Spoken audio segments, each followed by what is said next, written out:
ইরাবতীর চুপকথা সিরিয়ালে আমরা এখন এই মুহূর্তে যেটা দেখছি সেটা হচ্ছে আকাশ আর ইরার মধ্যে ভুল বোঝাবুঝি চলছে। তো তোমরা অনেকেই বলছো যে আচ্ছা এরা কি আলাদা হয়ে যাবে। আমি বারবারই বলছি যে এরা আলাদা হবে, মানে কিছুক্ষণের জন্য আলাদা হবে আবার এক হয়ে যাবে। মানে ওই যেগুলো আমরা অন্যান্য সিরিয়ালে দেখে থাকি যে 2 মাস হয়ে গেছে, 6 মাস হয়ে গেছে, বছর কি বছর পেরিয়ে গেছে, এরা এক হয়নি। এক হচ্ছে তো হচ্ছে, এরকম জিনিসটা ঘটে থাকে ম্যাক্সিমাম সিরিয়ালে, কিন্তু এই সিরিয়ালে সেরকমটা ঘটছে না। আরও একটা জিনিস তোমাদেরকে জানিয়ে রাখি, সেটা হচ্ছে যে আকাশ আর ইরার মধ্যে একটা নতুন একটা জিনিস আসতে চলেছে, আর সেই জিনিসটা আজকে তোমাদেরকে আমি বলতে চলেছি। তার আগে যেটা বলবো সেটা হচ্ছে যে যারা যারা এখন অব্দি চিরকুট এন্ড ফ্রেন্ড এই চ্যানেলটিকে সাবস্ক্রাইব করোনি বন্ধুরা, নিচে দেখো সাবস্ক্রাইব বাটন আছে, সেখানে গিয়ে সাবস্ক্রাইব করো, আর তার পাশে থাকা বেল বাটন অবশ্যই করে ক্লিক করো আমার ভিডিও সবার ফার্স্টে পাওয়ার জন্য।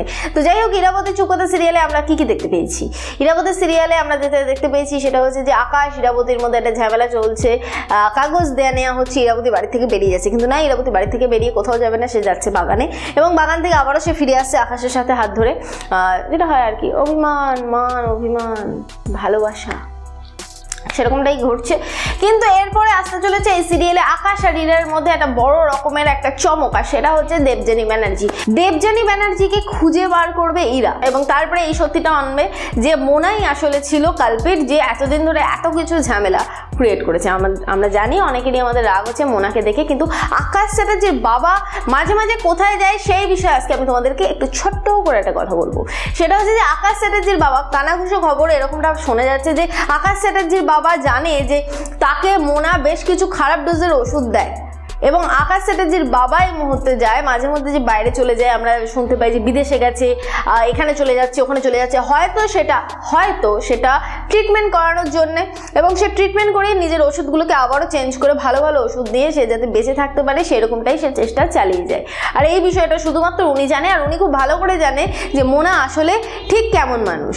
এতদিন ধরে উনিও একটা নাটক চালিয়ে যাচ্ছে, তার কারণ হচ্ছে নীল স্যান্ডির সামনে যাতে না চলে আসে তাদের মায়ের আসল স্বরূপ, এরকমটা ভাবনা চিন্তা হয়েছে। যদি এরকমটা আসে সিরিয়ালে তাহলে আশা করি আমাদের খারাপ লাগবে না। আর বিশেষ করে আনন্দ চ্যাটার্জির মতো একটা পজিটিভ ক্যারেক্টার, সে যদি হঠাৎ করে দেখানো হয় যে সে সবটা জানতো, সে সমস্ত কিছু জেনে শুনে এতদিন ধরে মুখ বুঝে সহ্য করে গেছে, হঠাৎ করে সে একদিন জানিয়ে দিচ্ছে যে সে সমস্ত কিছু জানে, তাহলে সিরিয়ালটা কি বলবো আরো জমে যাবে, আর সেই জমা ক্ষীরগুলো খেতে আমাদের খুবই ভালো লাগবে। তো যাই হোক, সেরকমটা ভাবনা চিন্তা এখন চলছে, তাই জন্য আমি তোমাদেরকে মনে করলাম যে জানিয়ে দিই, কারণ ভাবনা চিন্তা যখন হয়েছে এরপরে তো কাজ হতেই পারে না।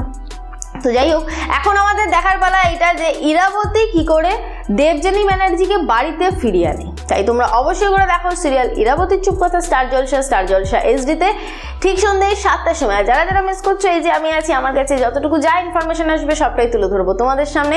আর যেটা বলবো সেটা হচ্ছে, এই যে এত সুন্দর একটা খবর দিলাম তার জন্য আমি কি একটা লাইক পেতে পারি? যদি আমার ইনফরমেশনটা আজকের ভালো লেগে থাকে তাহলে অবশ্যই করে লাইক করো এই ভিডিওটাতে, আর হ্যাঁ কমেন্ট করে জানাও যে এই ঘটনাটা যদি ঘটে ফাইনালি তাহলে তোমাদের কেমন লাগবে, কারণ আমার বেশ দারুণ লাগছে, বিষয়টা শুনেই আমার বেশ ভালো লাগছে, এবং তোমাদের কেমন লাগছে সেটা তোমরা একটুখানি জানিয়ে ফেলো। আর পারলে এই ভিডিওটা শেয়ার করে একটু সবাইকে জানতে সাহায্য করো। আর যেটা করবে সেটা হচ্ছে ইরাবতীর চুপকথা সিরিয়ালের সমস্ত খবর সবার প্রথমে পেতে অবশ্যই করে সাবস্ক্রাইব করো চিরকুট এন্ড ফ্রেন্ড চ্যানেলকে, আর তার পাশে থাকা বেল বাটন অবশ্যই করে ক্লিক করো আমার ভিডিও সবার ফার্স্টে পাওয়ার জন্য। আমি কি একটা সিরিয়ালের খবর নিয়ে এসেছি ততক্ষণের জন্য।